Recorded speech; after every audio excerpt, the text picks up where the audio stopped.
যুদ্ধবিরতি চুক্তি ইস্যুতে পাল্টাপাল্টি শর্তে যুক্তরাষ্ট্র ইরানের মধ্যে বিরাজ করছে উত্তেজনা। ঠিক এমন সময় ইরানের শর্ত উপেক্ষা করে আগুনে ঘি ঢালছে ইসরায়েল। লেবানন ও গাজায় চালাচ্ছে হত্যা ও ধ্বংসযজ্ঞ।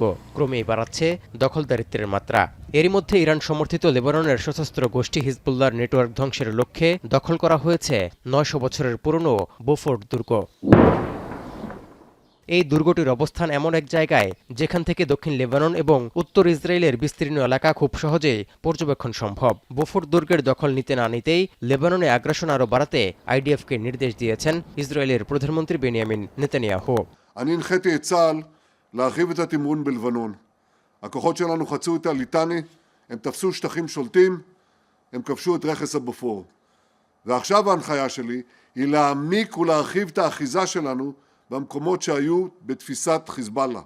ইরানের শর্তকে বৃদ্ধাঙ্গুলি দেখিয়ে লেবাননে ইসরায়েলি আগ্রাসনের মাত্রা বাড়ায় যুক্তরাষ্ট্র ইরানের মধ্যে স্থায়ী যুদ্ধবিরতি চুক্তি নিয়ে অনিশ্চয়তার পাল্লা আরও ভারী হচ্ছে। এরই মধ্যে মার্কিন প্রেসিডেন্ট ডোনাল্ড ট্রাম্প ইরানের সঙ্গে চুক্তির জন্য বেশ কয়েকটি শর্ত পরিবর্তন করে আরও কঠোর কিছু শর্ত জুড়ে দিয়েছেন বলে খবর প্রকাশ করেছে সিএনএন। মার্কিন সূত্রের তথ্য বলছে, পারমাণবিক ইস্যু এবং হরমুজ প্রণালী ঘিরে আরও কঠোর ভাষায় শর্তগুলো যুক্ত করা হয়েছে।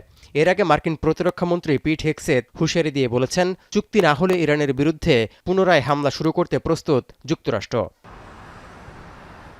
এমন পরিস্থিতিতে ইরানের জনগণের অধিকার সুরক্ষিত না হওয়া পর্যন্ত যুক্তরাষ্ট্রের সঙ্গে কোনো চুক্তি নয় বলে সাফ জানিয়ে দিয়েছেন দেশটির শীর্ষ আলোচক বাঘের গালিবাফ।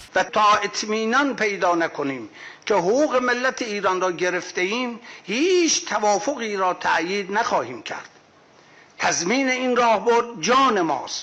এমন উত্তেজনার মধ্যে হরমুজ প্রণালীর নিরাপত্তা নিশ্চিতে নতুন নৌ আক্রমণ সক্ষমতার জানান দিল ইরান। এর অংশ হিসেবে উন্মোচন করা হয়েছে একটি দ্রুতগতির আক্রমণকারী নৌযান, যা ক্রুজ মিসাইল নিক্ষেপ করতে সক্ষম বলে দাবি করছে আইআরজিসি।